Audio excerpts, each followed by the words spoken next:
Welcome back to Never Did It. I'm Jake Ziegler, and I'm here with Brad Garoon. On Never Did It, we look back at the last 100 years of movie history in an effort to fill in some of our own movie blind spots. Today we're covering the year 1942, a couple of films by some classic directors. We're looking at Orson Welles and Ernst Lubitsch. We're gonna talk about Magnificent Ambersons, and we're gonna talk about To Be or Not To Be, which they helpfully say the title of the movie about 1,000,000 times.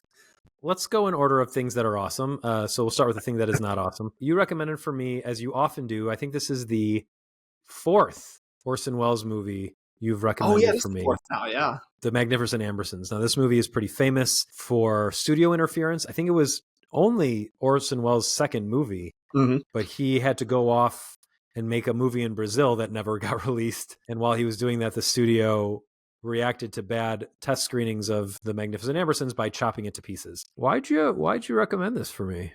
Well, again, we go back to the 40s, and I haven't seen a whole ton of movies, especially, ones that you hadn't seen. So the selection is certainly somewhat limited, but also, it's the Magnificent Ambersons. It's Orson Welles. It's his follow-up to Citizen Kane. It's got this huge reputation, and I looked at my Letterboxd rating. I was like, I gave it 4.5 stars. I think the last time I saw it was in, I've mentioned this before, I'm sure when we did our Citizen Kane or when we did F for Fake or even Touch of Evil, that when I worked in Omaha, Nebraska in 2009, the art theater that I volunteered at did a Orson Welles repertory series, and this was one of the movies that they had done there. And I believe that was the last time I saw it, and that was in 2009. So I looked at my rating on Letterboxd, and I had to have recreated it because I certainly haven't seen it since then, and I gave it a 4.5 star rating. So when I was going through Letterboxd and just kind of recreating some of the ratings and stuff, I must have just gone through and, maybe gone by reputation of the movie, or just kind of been seduced by, just that whole memory of like, it's the Magnificent Ambersons, it's Welles. I saw it during that repertory series, and I love that theater so much. I have so many fond memories of working at that theater in Omaha. If anybody who works there is ever listening to this, miss you guys, had a great time there. So that's why I think I had this 4.5 star rating. But, like I said, even beyond the rating, like I said, it's a famous enough movie. The follow-up to Citizen Kane, one of the most famous debut movie of all time, and still one of the most famous movies of all time. I figured there'd be enough for us to talk about here. And then I got into watching it. Briefly, the plot, such as it is, it's about this family, this rich family, turn of the century, and it's just kind of about their life, I guess. There's not really a lot of strong plot points in the movie. There's a romantic angle to it, but it's just kind of really about their rich people problems. And I don't know, it was really disappointing for me to watch again after all these years. I definitely had higher expectations for it, and I was really let down. I thought this movie was Duty. Duty with someone put a stick in the Duty and put a really tasty cupcake on top of the stick. And the Duty isn't touching the cupcake, so you would eat it if you were hungry and not get sick, but you'd still have to smell the Duty near the cupcake. That's kind of the vibe. There are some very interesting ideas here. There's a great speech by Joseph Cotten as Eugene Morgan. He gives this long speech when he realizes that his dream of marrying the woman of his dreams can't come true because her son, who's a real piece of garbage, will never approve of it. He gives this great speech about how when you're young, you have these hard and fast ideas that you realize when you're older aren't that big of a deal. That's all great. The problem is right after that, you can tell that the movie lost an hour and it skips ahead to the end. So it's missing the end of a second act and the beginning of a third act, the entire thesis of the movie. You have this woman and she's beautiful and Joseph Cotten wants her and he seems like a fun dude, a real go-getter, but he gets wasted and embarrasses her. So she marries a boring guy. And all the town says that when they have kids, she'll spoil the kids rotten because there's no way she actually loves him. All that love will go into the kids. But then they only had one kid and they spoiled him too rotten. And he's just the dirt worst. He's walking around like the childhood version of Franklin Roosevelt in his girl clothes and his long hair. And he's mad about it, so he's beating other people up. And everyone says, one day you'll get your comeuppance. And that's the point of the movie, is that he's supposed to get his comeuppance. But they skip the part of the movie where he's supposed to get his comeuppance, skip to the end where he's already had it and he's depressed. And we can't feel bad for him because we didn't go on that journey with him. It doesn't work. And I started reading that it's still, even with all its changes, considered one of the best movies of all time. To that I say, by who? Literally by who? Who could love this mess of what was left behind? Frankly, based on what you were saying before, I don't think that the real cut of this movie would be that much better. It's never particularly interesting, especially in a day and age now where you've got people online celebrating the death of a healthcare CEO. I don't think that a movie about rich people going poor is going to resonate with anyone. I went from being bored to mystified watching this thing. That's kind of how I felt about it too. And I'm trying to like see the good parts of the movie. Like, again, it's a Welles movie, so even when the story is kind of going nowhere or just like I said, mystifying, or like, yeah, you can tell that there's stuff missing out of this. I'm looking for the technical parts of it, and of course that's all very good. The locations and the sets are great, and he's doing some of the stuff from Citizen Kane that wasn't being done before, like with the high ceilings and some of these locations. Like, that stuff wasn't being done before, so that's looking very new and interesting. And all of that stuff looks great. I mean, the costuming looks great, but like the main character is just so like just profoundly unlikable. Like you said, we don't really get to see really any of the changing or really any of anything with that. So you're just kind of stuck with this unlikable character for, I mean, the movie's short now. It's like a 90-minute movie. So you're just kind of stuck with this, kind of butthole character for like 90 minutes in a movie that, looks pretty good, but is that really about all it's got going for it? I'm just kind of mystified by the reputation that it has. Like you said, I mean, there's this whole lore, and we read that cool article on the movie article that Jeff Richardson pointed out to us, and we talked a little bit about that on our 1961 episode, the whole lore of the missing cut of the Magnificent Ambersons. But yeah, I'm trying to think of like what could have been in there that would have made this movie more interesting than it was, because even the setup to the movie I don't think is that particularly interesting. So there's a lot of movies like that in the 40s where somebody wanted to marry somebody but didn't get to, and they married somebody else. I mean, that's not exactly a revolutionary thing, and it's not exactly like, you watch Citizen Kane now, and like we did, still a pretty entertaining movie, and still like I think a relatable story, whereas this is, like I said, not relatable at all. The problems of the wealthy, not at all relatable, and not really all that interesting. Kind of a big whiff. Did not at all hold up to my memory. For sure. Total sophomore slump. I also had a personal problem with the movie that was a little bit rectified by the end, where the one likable character played by Joseph Cotton is an automobile tycoon or like investor. He's kind of like the a friend of Henry Ford and someone who really wants to get steam powered cars off the ground. Just my own one majorly extreme view is I think cars shouldn't exist, and I hated that. I like really hated that we were supposed to root for this dude. And then by the end of the movie, they put in this great visual gag. They're reading a newspaper. I forget what the actual article, it was about the son's demise, the demise of his wealth. But you do see a political cartoon where it's like, deaths because of cars are skyrocketing. And I'm like, yes! Yeah. Yes, ban cars. This move, cars are bad. I did like that the car didn't really work for most of the movie. I'm with you. It's a whiff. In fact, I'm getting to the point where I'm very confused by Welles's career as a whole. So you've got Citizen Kane, and it's it's not a hit when it comes out, but it's been reassessed mostly because of play on television in the 50s and 60s. We'd be like, wow, this actually was great. I can see it, and it's great. You like Touch of Evil a lot. I think that movie's all right. I thought F for Fake was very cool, but it's a documentary. I think it's mostly cool in that it's a documentary where the filmmaker decides that he's more important than the subjects at various times throughout the movie. And then I know you don't like The Other Side of the Wind, the recreated movie that came out, after he died. So why do you think Welles is so revered if so many of his movies are just like hacked up things that weren't really his vision? Well, I mean, there is Citizen Kane. I mean, that thing is, that's the legend. I think that really keeps, or that's the movie that really keeps his legend going. But I think Touch of Evil is more liked than you like it. I mean, I think that one's a little more highly regarded. But then there's Lady from Shanghai. For whatever reason, Magnificent Ambersons is really well regarded too. And I think the mystique behind that movie too really keeps it going. I mean, there's no denying that Welles was just an extraordinarily talented guy. And I think the studio meddling in a lot of these things is also kind of what perpetuates that. Like if we were to compare it to wrestling, a lot of people have this notion, a lot of like WWE fans had this notion that like Dolph Ziggler is this like extremely underused talent, and that's only because they had the notion that he was like being held back or something. Right. Dolph Ziggler is not this underused talent, but like anytime someone, there's the perception that someone's being like held back or meddled with,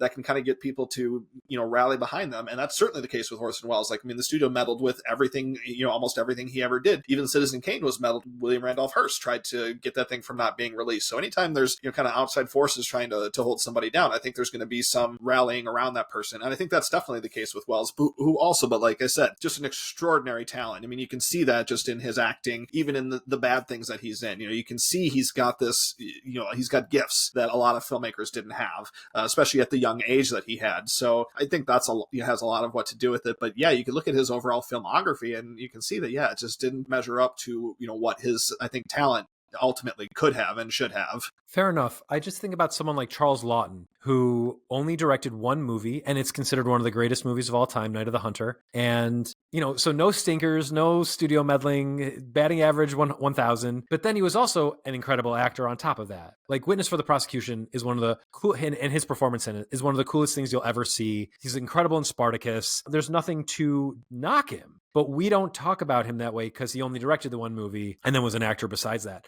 But if truly Welles is only thought of as great as he is because of Citizen Kane, and I guess to a lesser extent, Touch of Evil and The Lady from Shanghai, I think we need to be boosting Charles Laughton a lot more. I also just like Charles Laughton as an individual a lot more. He just seems like an interesting character. Hey, Mutiny from the Bounty, I think we'll cover that. Yeah. Or Mutiny from the Bounty, we'll cover that. I think that's my choice for you when we get to that year. So we'll get to talk about Charles Laughton some more. All right, sick. Let's talk about To Be or Not to Be. This movie freaking rocks.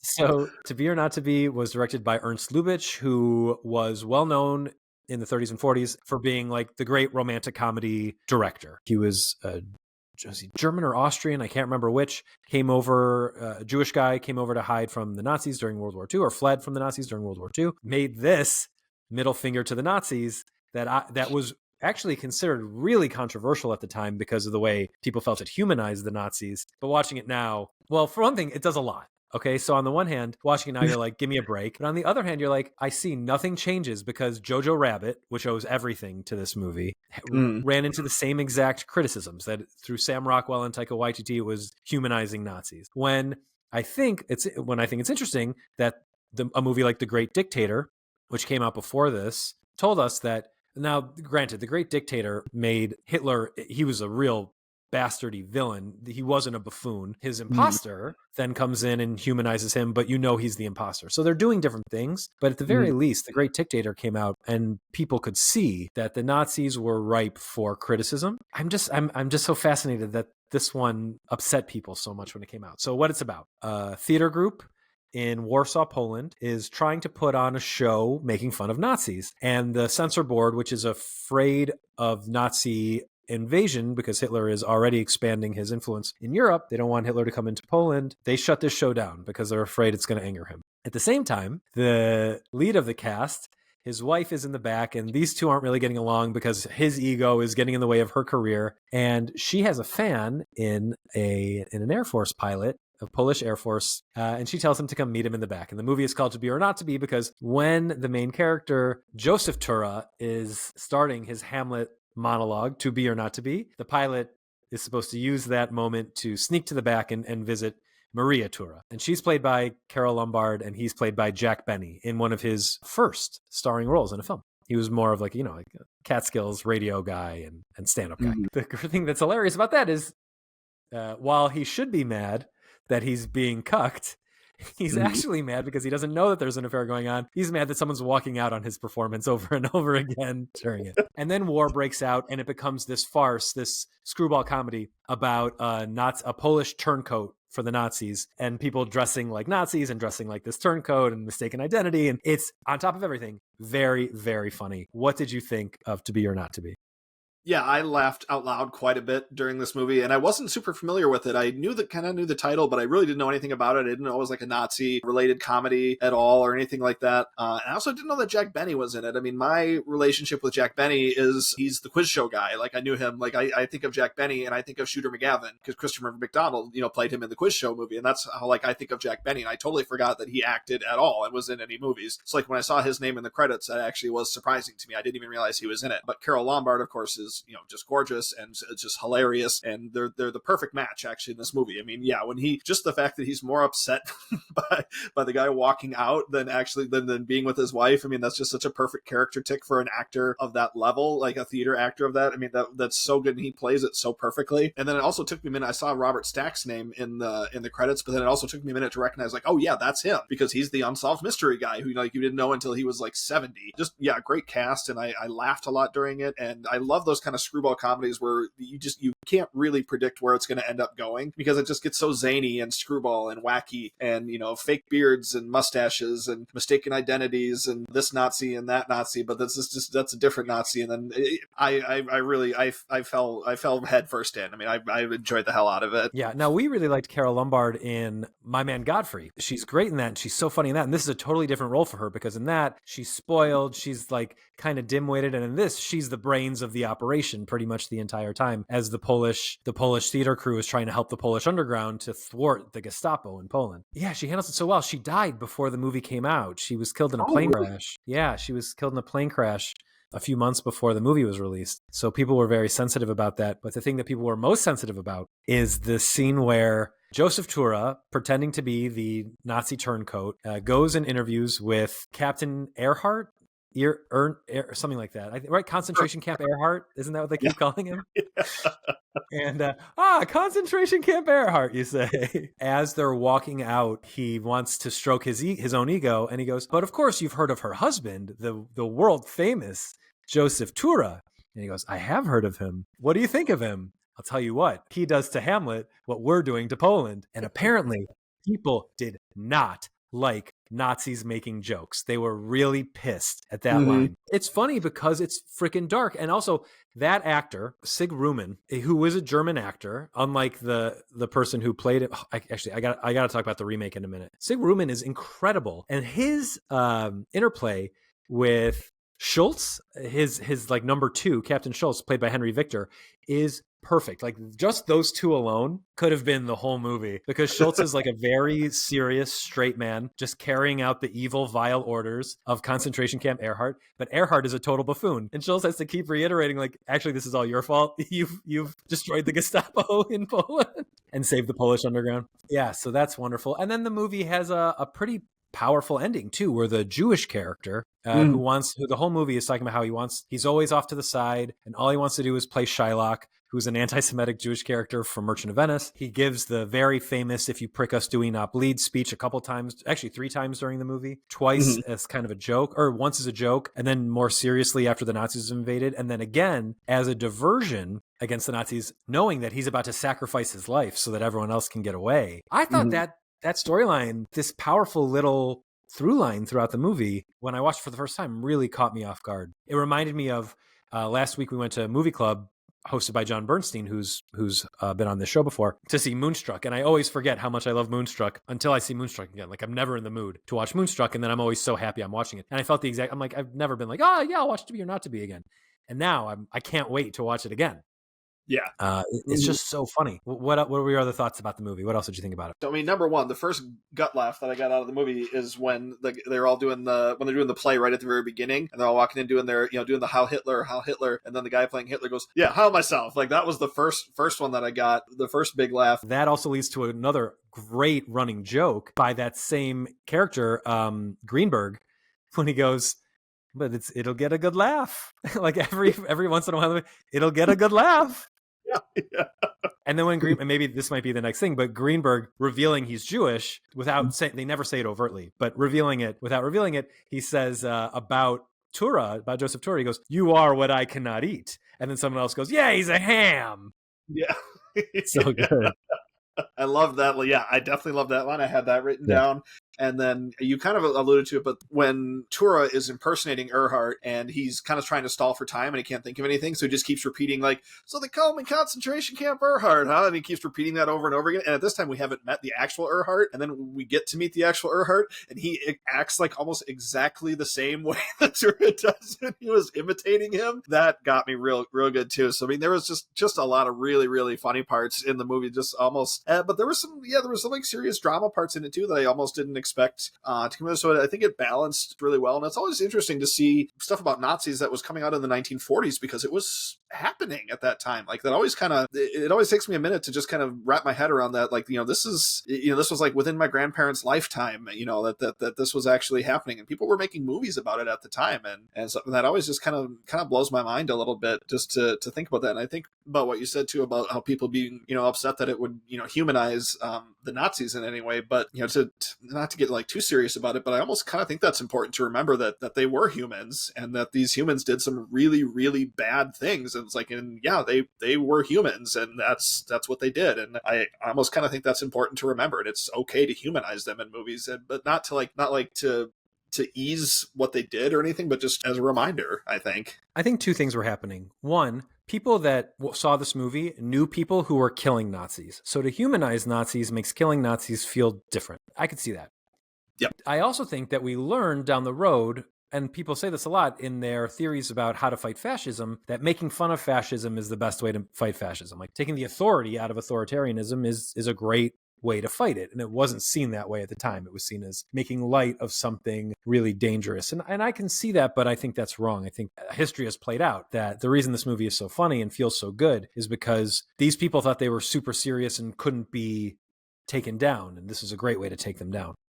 Mm-hmm. So I watched the remake, and I actually can't remember whether going off of your line where Concentration Camp Earhart says, they call me Concentration Camp Earhart. I can't remember whether it was Jack Benny or Mel Brooks in the role who said, I thought you'd like that, or something like that, or I knew you'd react that way. I think it must be Brooks. I don't remember that, and I don't remember Jack Benny's. Yeah. So that's one of the only improvements from the Brooks version. Mm-hmm. I wrote this in my recent review. I liked the Mel Brooks. It wasn't directed by him. It's the only movie that Mel Brooks has starred in that he didn't also write and direct. He did write it, but he didn't direct it. Well, he didn't really write it. It was written in the 40s, and the movies are quite similar. The beats just don't feel quite as snappy and funny, and everything feels a little bit late.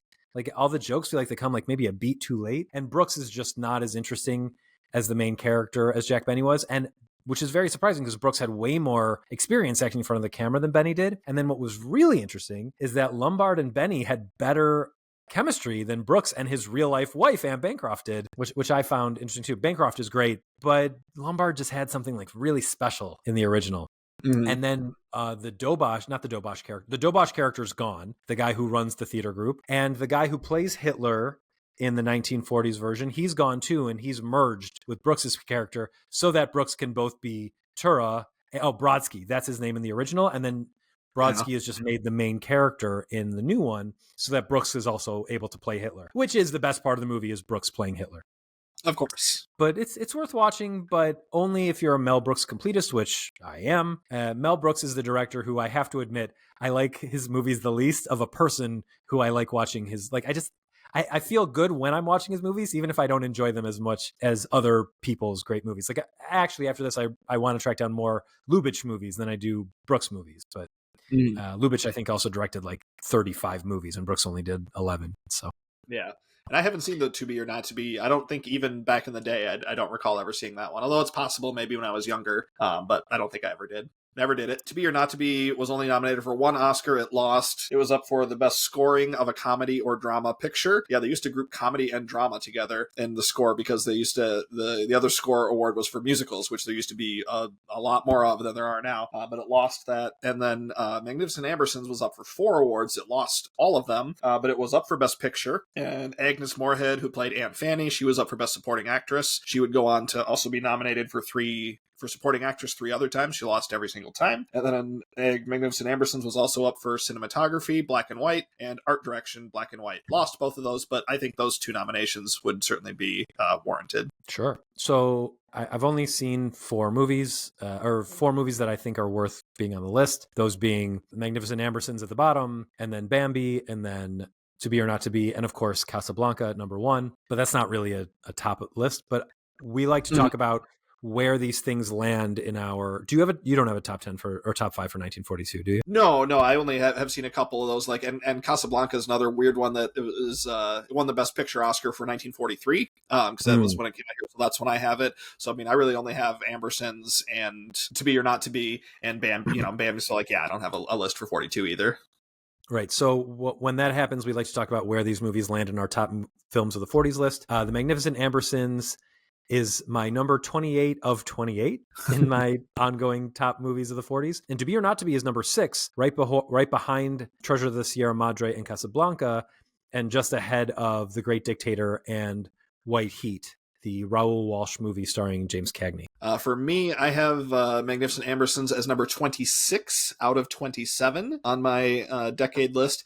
And to be or not to be, it's going to feel low, but I mentioned this on our last 40s podcast. I just have so many movies that I love from the 40s. It's number 18 on my list. It is situated right in between Lifeboat, two Hitchcock movies. It's situated right in between Lifeboat and Suspicion. So, I mean, it's clearly in good company. I've never seen Suspicion, but I think Lifeboat's like number 3 on my list. So I mean, I love Lifeboat, and I think I mentioned some of the other ones above it. I mean, Double Indemnity, Citizen Kane, Casablanca, Sierra Madre, Maltese Falcon, Grapes of Wrath, Colonel Blimp. I mean, a lot of great movies in the 40s. yeah, have you seen White Heat? I have not. No, I would love to. That was our Thanksgiving movie, my bonding Thanksgiving movie with Ken. It was great. Yeah, that sounds like a fun time. I tooted, which means it's time to go. We'll be back next week with, I think we're going all the way back to the 20s to talk about Faust and The General. Ooh.